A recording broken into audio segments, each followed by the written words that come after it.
حصول حکمت کا نتیجہ۔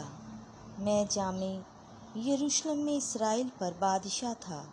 میں نے اپنا دل لگایا کہ آسمان کے نیچے کے تمام واقعات کی حکمت سے تفتیش و تحقیق کروں۔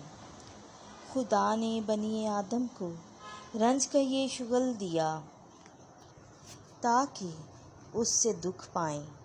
میں نے ان سب کاموں پر غور کیا جو سورج کے نیچے کیے جاتے ہیں، اور دیکھ وہ سب باطل اور ہوا کا تعاقب ہیں۔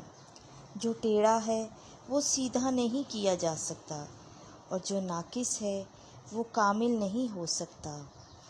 اگرچہ میں نے اپنے باطن میں یہ بات کہی کہ دیکھ جو مجھ سے پہلے یروشلم میں ہوتے آئے ہیں ان سب پر میں حکمت میں سبقت اور فوقیت لے گیا ہوں، اور میرے دل نے حکمت اور علم کا بہت مطالعہ کیا۔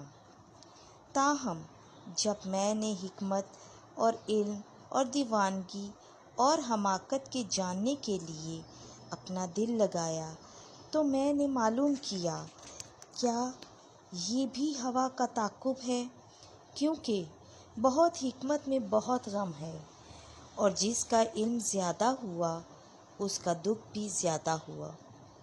خداوند کے زندہ اور جلالی کلام کا پڑھا، سنا اور سمجھا جانا ہم سب کے لیے باعث برکت ہو۔ آمین۔